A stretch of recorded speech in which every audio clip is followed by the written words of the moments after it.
నమస్తే నేను రోజా welcome to special debate. ఏపీలో రాజకీయం కొత్త మలుపు తీసుకుంటోంది.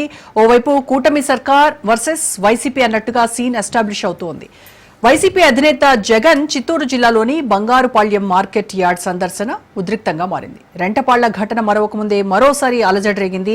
గత అనుభవాలను దృష్టిలో పెట్టుకుని పోలీసులు ఎలాంటి అవాంఛనీయ సంఘటనలు జరగకుండా కఠిన ఆంక్షలు విధించడంతో ప్రమాదం తప్పింది.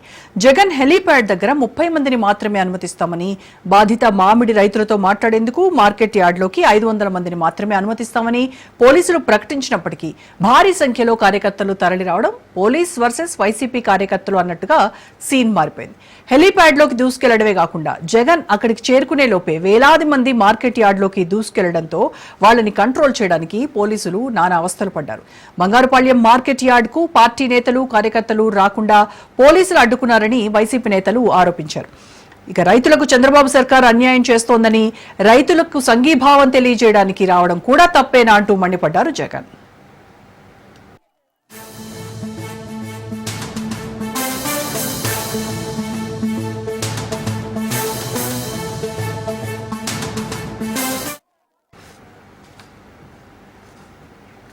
ఇక ఆంధ్రప్రదేశ్లో పొలిటికల్ హీట్ పెరుగుతూ ఉంది. అధికార ప్రతిపక్ష నేతల విమర్శలు ప్రతి విమర్శలతో రాజకీయం రంజుగా మారింది. అసలు ఏపీలో ఏం జరుగుతోంది, ఎలాంటి టర్న్ తీసుకోబోతోంది అనేది వాటి డిబేట్లో మాట్లాడదాం. డిబేట్లో పార్టిసిపేట్ చేస్తున్నారు ప్రముఖ అనలిస్ట్ కేఎస్ ప్రసాద్ గారు, అలాగే YCP MLC Y Sivaram Reddy garu ప్రస్తుతం స్టూడియోలో ఉన్నారు. అలాగే టీడీపీ ఎమ్మెల్సీ భూమిరెడ్డి రాంభూపాల్ రెడ్డి గారు మనతో జూమ్లో జాయిన్ అవుతున్నారు. నమస్కారం అండి అందరికీ. నమస్తే. సో ముందుగా శివరాం రెడ్డి గారు మీతో స్టార్ట్ చేద్దాం. బంగారుపాళ్యంలో జగన్ సందర్శన సందర్భంగా 500 మందికి మాత్రమే పోలీసులు పర్మిషన్ ఇస్తే వేల మంది కార్యకర్తలను తీసుకుని రావడంతో ఇవాళ అంత ఉద్రిక్త పరిస్థితికి కారణమైంది అని టీడీపీ వాళ్ళు చెప్తున్నారు. అంటే ఎందుకు పోలీసులు చెప్పినటువంటి దాన్ని, ఆ నిబంధనలను ఎందుకు ఉల్లంఘించింది వైసీపీ? వైసీపీకి జనాలు వచ్చేదానికి ఏం సంబంధం అమ్మా? ప్రజలు అక్కడ ఉన్న రైతాంగం పడుతున్న ఇబ్బందులు, ప్రతి రైతు రాష్ట్రంలో ప్రతి వాళ్ళు ఇబ్బందులు పడుతున్నారు. ఆ సరౌండింగ్ ఏరియాలో ఉండే రైతాంగం అంతా వచ్చింటే దాంట్లో కొద్దిగా గొప్ప వైసీపీ సింపథైజర్స్ కార్యకర్తలు కూడా వచ్చిండొచ్చు. అంత మాత్రాన పోలీసులు 500 మందే రావాలా, ఎందుకంటే ఎక్కువ రావడానికి లేదా ఆంక్షలు పెట్టడం కూడా తప్పే. వాళ్ళు జరిగినటువంటి అనుభవాలు ఉన్నాయి కదా, వాటి నుంచి కొంత నేర్చుకోవాల్సి ఉంటుంది కదా. ఏం అనుభవాలు జరిగినాయి?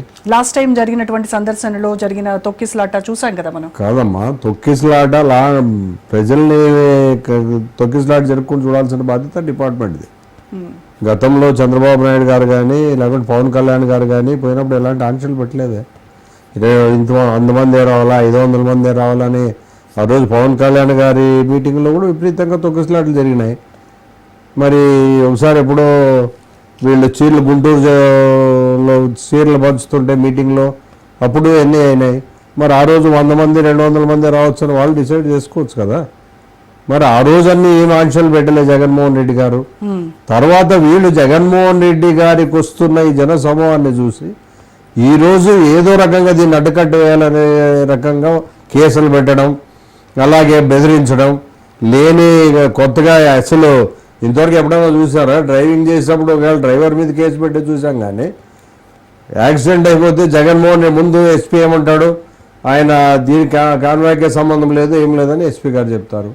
విత్ ఇన్ అవర్స్ లోపల కాదు ఆయనదే, మేము అన్నీ తెప్పించుకొని చూసాం అంటే ఒక బాధ్యతాయుతమైన పదవిలో ఉన్న ఎస్పీ గారు ఇలా చెప్పడం అంటే ఇక దాని మీద ఎంత ప్రెజర్ ఉంటే తప్ప చెప్తారో ఒకసారి ఆలోచన చేయండి. అంటే ఏంటి, జగన్కి వస్తున్నటువంటి ప్రజాదరణ, ప్రజల్లోంచి వస్తున్నటువంటి అభిమానం చూసి టీడీపీ కావాలనే ఇటువంటి వాటికి పురికొల్పుతోంది అంటున్నారా?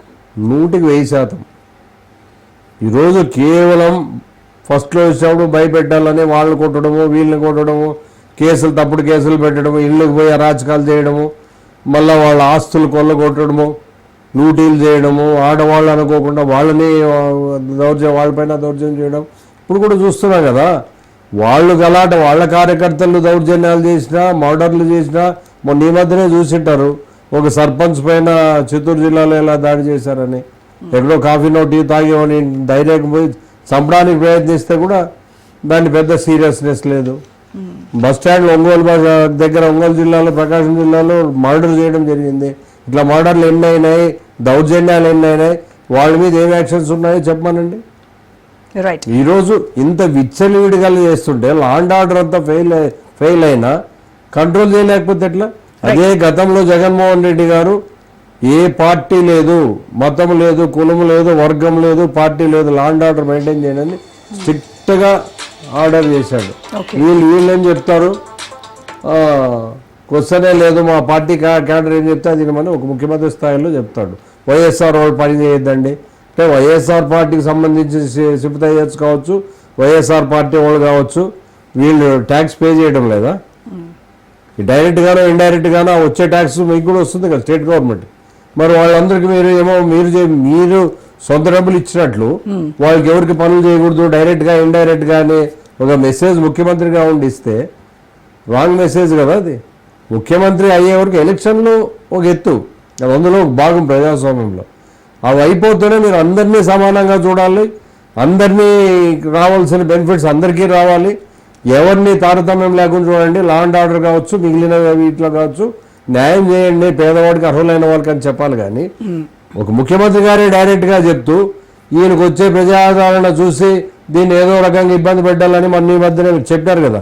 వెహికల్లో పోయేవాళ్ళు కూడా జగన్మోహన్ రెడ్డి ఇంకా ఏదో పేర్లో పెట్టడం జరిగింది. అంటే ఇప్పుడు గతంలో చంద్రబాబు నాయుడు గారు పుష్కరాలప్పుడు 27 మంది చనిపోయినారు, మరి అది కూడా కేసు పెట్టాల్సిందే కదా.